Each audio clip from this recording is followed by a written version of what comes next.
15 জুলাই থেকে 5 আগস্ট পর্যন্ত হত্যা ও নির্যাতন সহ মানবতা বিরোধী অপরাধের অভিযোগে সাবেক প্রধানমন্ত্রী শেখ হাসিনা সহ 10 জনের বিরুদ্ধে তদন্ত শুরু করেছে আন্তর্জাতিক অপরাধ আদালত।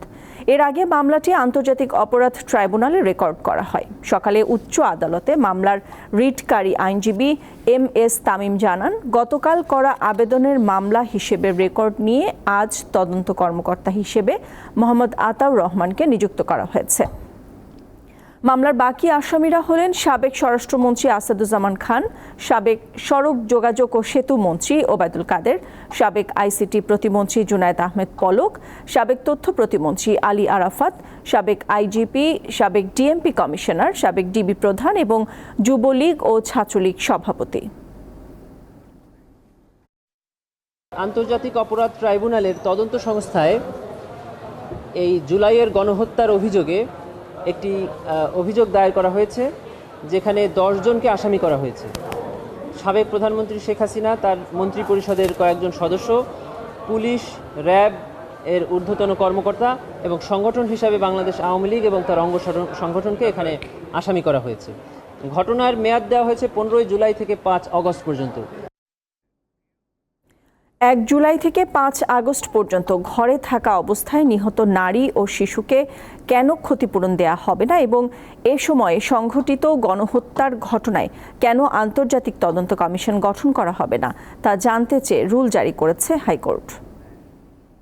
এই 1 জুলাই থেকে 5 আগস্ট পর্যন্ত যেসব হত্যাকাণ্ডগুলি হয়েছে, আমি যাদের দিচ্ছি 13 জন, আমার প্রেয়ারের মধ্যে বলা আছে সাবসিকুয়েন্টলি যদি আরও কারো পাওয়া যায় সেগুলি ইনক্লুডিং।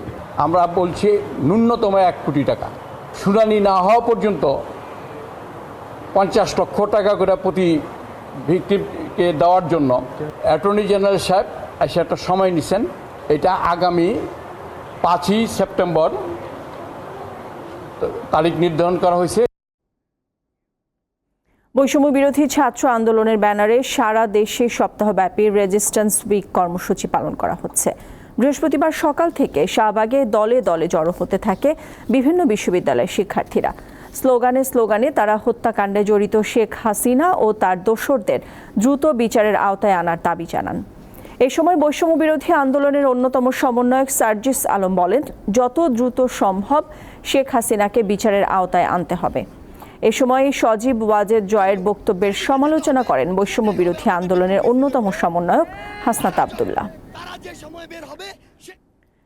রাজধানীর উত্তরা আজমপুর রেল স্টেশন এলাকায় রাস্তার পাশে পান সিগারেট বিক্রি করতেন নেত্রকোনার আলী হোসেন। গত 18 জুলাই দুপুরে বৈষম্য বিরোধী ছাত্র আন্দোলনের সময় পুলিশের গুলিতে মারা যান তিনি। পরিবারের একমাত্র উপার্জনক্ষম মানুষটিকে হারিয়ে চরম অসহায় হয়ে পড়েছে তার পরিবার। নেত্রকোনার কেন্দুয়া উপজেলার মুজাফফরপুর ইউনিয়নের পশ্চিমপাড়া গ্রামের মৃত আসন আলীর ছেলে আলী হোসেন।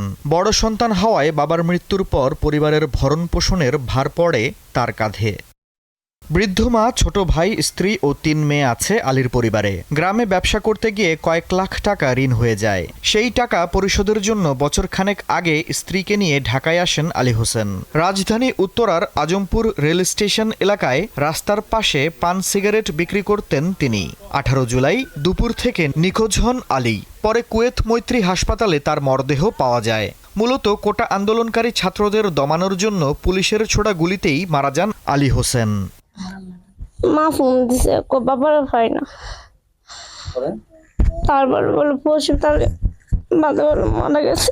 আমার স্বামী তো মরে গেল, তো আমার যেন কিভাবে আমি যেন জীবত নিয়ে যে সংসার কিভাবে ধারণ করাম, কিভাবে পরিবেশ করাম, কিভাবে খারাপ খায়াম। আমার তো একটা ছেলে সন্তান নাই, আমার তো পরিবেশ নাই কাউনে। একমাত্র উপার্জনক্ষম মানুষটিকে হারিয়ে দিশেহারা তার পরিবার। আমার বাই যাওয়াতে আমার মনোরঞ্জন হল কি যেন আসমানটা ভাঙে হয়েছে আমি বলতে পারি না, কারণ আমি বাইরের আশা আসলাম। আমার উদ্যোগী অনুরোধ সরকারের কাছে, যে ফুলাহান্ডির দিকে 3টে মেয়ে তুই দিয়েছে, 3টে ফুলাহান্ডি সরকারের কাছে এটাতে আবেদন, সরকার যদি আমরা খুব হেল্প করে তখন জন্য ফুলাহান্ডি লইয়া আমি নুন বা 4টে খাইতে পারে। আলী হোসেন হত্যার ন্যায় বিচার সহ তার অসহায় পরিবারের হাল ধরবে অন্তর্বর্তীকালীন সরকার, এমনটাই প্রত্যাশা তার স্বজন ও স্থানীয়দের। দীপ্ত বার্তা কক্ষ। বাংলাদেশের সাবেক আইনমন্ত্রী আনিসুল হক ও সাবেক প্রধানমন্ত্রী শেখ হাসিনার বেসরকারি শিল্প বিষয়ক উপদেষ্টা সালমান এফ রহমানকে রিমান্ডে নেওয়া নিয়ে প্রশ্ন তুলেছেন ব্রিটিশ সাংবাদিক ডেভিড বার্গম্যান। বুধবার নিজের ভেরিফাইড ফেসবুক পেজে এক দীর্ঘ পোস্টে তিনি এই প্রশ্ন তোলেন। বার্গম্যান লিখেছেন, সরকার পরিবর্তন হলেও বাংলাদেশের আইন শৃঙ্খলা বাহিনী এবং আদালতের আচরণে তেমন পরিবর্তন দেখা যাচ্ছে না। আনিসুল হক ও সালমান এফ রহমানের বিরুদ্ধে অভিযোগ আনা হয়েছে তারা হত্যাকাণ্ডের উস্কানিদাতা। মামলার এফআইআর দেখার সুযোগ না হলেও এটি অনেকটা আওয়ামী লীগ সরকারের আমলে বিএনপি নেতাদের বিরুদ্ধে পুলিশের দায়ের করা মিথ্যা মামলার মতো বলে মনে হচ্ছে।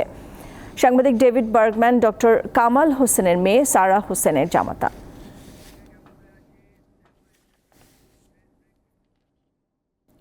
রাজধানীর ধানমন্ডি ৩২ নম্বর সড়কে কাউকে যেতে দেওয়া হচ্ছে না। বঙ্গবন্ধু শেখ মুজিবুর রহমান স্মৃতি জাদুঘরের আশপাশের এলাকায় অনেক মানুষ লাঠি সোঁটা নিয়ে অবস্থান করছেন। ওই এলাকায় কেউ গেলেই তাদের থামিয়ে জিজ্ঞাসাবাদ করা হচ্ছে, এমনকি পরিচয়পত্র, মোবাইল দেখা হচ্ছে। স্থানীয়রা জানিয়েছেন, গত রাত থেকেই ৩২ নম্বর সড়কে কাউকে ঢুকতে দেওয়া হচ্ছে না। ১৯৭৫ সালের ১৫ আগস্ট একদল বিপদগামী সেনা সদস্য ধানমন্ডির বাড়িতে বঙ্গবন্ধুকে নির্মমভাবে সপরিবারে হত্যা করে। আওয়ামী লীগ সরকারের সময় প্রতি বছর ১৫ আগস্ট বহু মানুষ ধানমন্ডিতে বঙ্গবন্ধুর প্রতি শ্রদ্ধা জানাতেন। তবে ছাত্র জনতার আন্দোলনের মুখে গত ৫ আগস্ট শেখ হাসিনা সরকারের পতন ঘটে। ওই দিন ৩২ নম্বরের বাড়িতে আগুন দেওয়া হয়।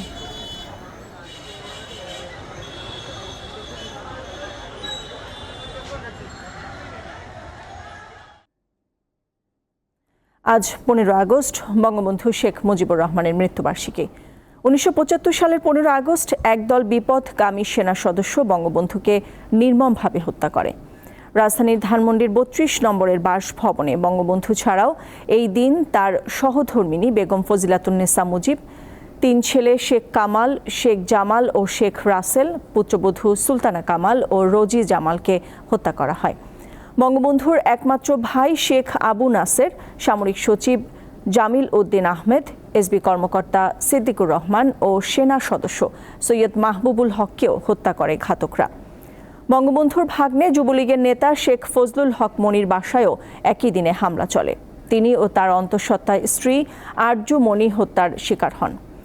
বঙ্গবন্ধুর ভগ্নিপতি আব্দুর রব সেরনিয়াবাদ, তার মেয়ে বেবি, ছেলে আরিফ সেরনিয়াবাদ, নাতি সুকান্ত বাবু, বড় ভাইয়ের ছেলে সজীব সেরনিয়াবাদ এবং আব্দুল নঈম খান নামে এক আত্মীয়কেও হত্যা করে ঘাতকরা। বঙ্গবন্ধুর 2 মেয়ে শেখ হাসিনা ও শেখ রেহানা বেলজিয়ামের ব্রাসেলসে থাকায় তারা প্রাণে বেঁচে যান।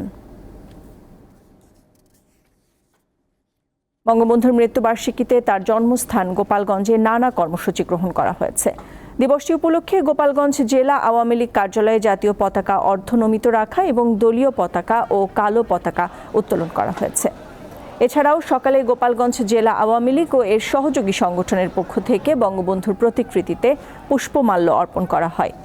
দুপুরে গোপালগঞ্জের টুঙ্গিপাড়ায় জাতির পিতা বঙ্গবন্ধু শেখ মুজিবুর রহমানের সমাধিসৌধের বেদিতে শ্রদ্ধা নিবেদন করা হয়েছে।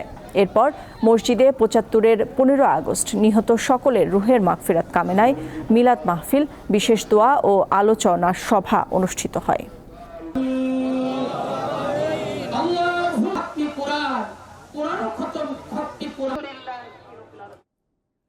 কোটা আন্দোলনের ২৭ দিন বন্ধ থাকার পর শুরু হয়েছে আন্তনগর ট্রেন চলাচল। এতে প্রাণ ফিরে পেয়েছে রেলওয়ে স্টেশনগুলোতে। ঢাকা থেকে ময়মনসিংহ, রাজশাহী, খুলনা, চট্টগ্রাম ও সিলেটে ট্রেন যাতায়াত করছে। গাজীপুরের জয়দেবপুর ও টঙ্গীর রেল জংশন দিয়ে ওই সব রুটে নির্বিঘ্নে আন্তনগর সহ সব ধরনের ট্রেন চলাচল করছে। ভোর থেকে বলাকা, তুরাগ ও ভাওয়াল এক্সপ্রেস সহ আপ ডাউন মোট 5টি ট্রেন চলাচল করেছে।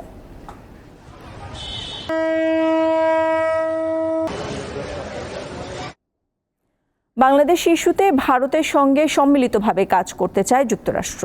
দেশটির পররাষ্ট্র মন্ত্রণালয়ের উপমুখপাত্র বেদান্ত প্যাটেল এ তথ্য জানান।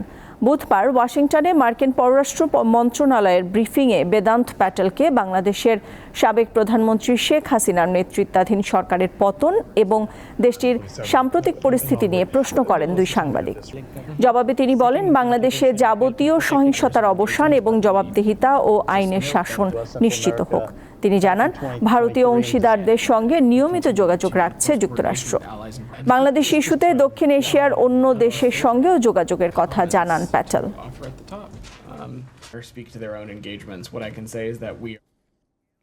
ভারতের ৭৮তম স্বাধীনতা দিবসের প্রথম প্রহরের আগেই নজিরবিহীনভাবে নারীদের মিছিলের সাক্ষী হল পুরো দেশ। রাত দখল শিরোনামের কর্মসূচিতে রাজপথে নেমে আসে হাজারো নারী। এছাড়াও এতে অংশ নেন বিভিন্ন শ্রেণী পেশার মানুষ। পশ্চিমবঙ্গ রাজ্যের কলকাতায় আরজি কর মেডিকেল কলেজ হাসপাতালের এক শিক্ষার্থীকে ধর্ষণের পর হত্যার প্রতিবাদে এই কর্মসূচি। কলকাতা শহর থেকে শুরু করে রাজ্যের জেলায় জেলায় প্রতিবাদে সামিল হন নারীরা। Jadavpur, academy of fine arts, college street সহ উত্তর দক্ষিণ কলকাতা, এমনকি কবিগুরু রবীন্দ্রনাথ ঠাকুরের শান্তিনিকেতনেও নারীরা নামেন মোমবাতি হাতে। এদিকে রাতে এই বিক্ষোভের মধ্যেই আরজি কর হাসপাতালে ভাঙচুর করা হয়। বিক্ষোভকারীদের থামাতে পুলিশ তাদের লক্ষ্য করে টিয়ার গ্যাস ছোড়ে। বৈষম্য বিরোধী ছাত্র আন্দোলন নিয়ে কোনো মন্তব্য না করায় শুরু থেকেই সমালোচনায় পড়া মাশরাফি বিন মুর্তজা নিরাপত্তা ভেঙে জানিয়েছেন, খেলোয়াড় হিসেবে জয়ী হলেও রাজনীতির মাঠে ব্যর্থ তিনি।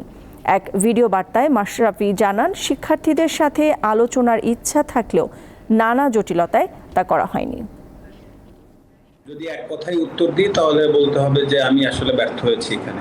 যৌক্তিকভাবে কোটা সংস্কার হবে সেটা বা কোটা সংস্কার হতে যাচ্ছে এটা পরিষ্কারভাবে বোঝা যাচ্ছিল। যখন সবাই চাচ্ছে যে আমি একটি স্ট্যাটাস দিই বা আমি পাশে থাকি, তো তখন আসলে পরিবেশটা এমন জায়গায় গিয়েছে যে আমার কাছে মনে হচ্ছিল যে আমি যদি এখন একটা স্ট্যাটাস দিই বা আমি যদি যে কোনো কিছু লিখি, তো সেইটাকে কেন্দ্র করে যদি আরো ম্যাসিভ আরো বড় কিছু হয়ে যায়, তা আসলে সেই জিনিসটা সামাল দেওয়ার অ্যাবিলিটি আমার আছে কিনা। শেষ করব দীপ্ত সংবাদ, তার আগে সংবাদ শিরোনামগুলো জানিয়ে দিচ্ছি আরও একবার। আন্তর্জাতিক অপরাধ ট্রাইব্যুনালে শেখ হাসিনা সহ 10 জনের বিরুদ্ধে তদন্ত শুরু। সারা দেশে সপ্তাহব্যাপী চলছে রেজিস্ট্যান্স উইক কর্মসূচি, হত্যাকাণ্ডের বিচার দাবি। 27 দিন পর আন্তনগর ট্রেন চলাচল শুরু, প্রাণ ফিরেছে স্টেশনগুলোতে।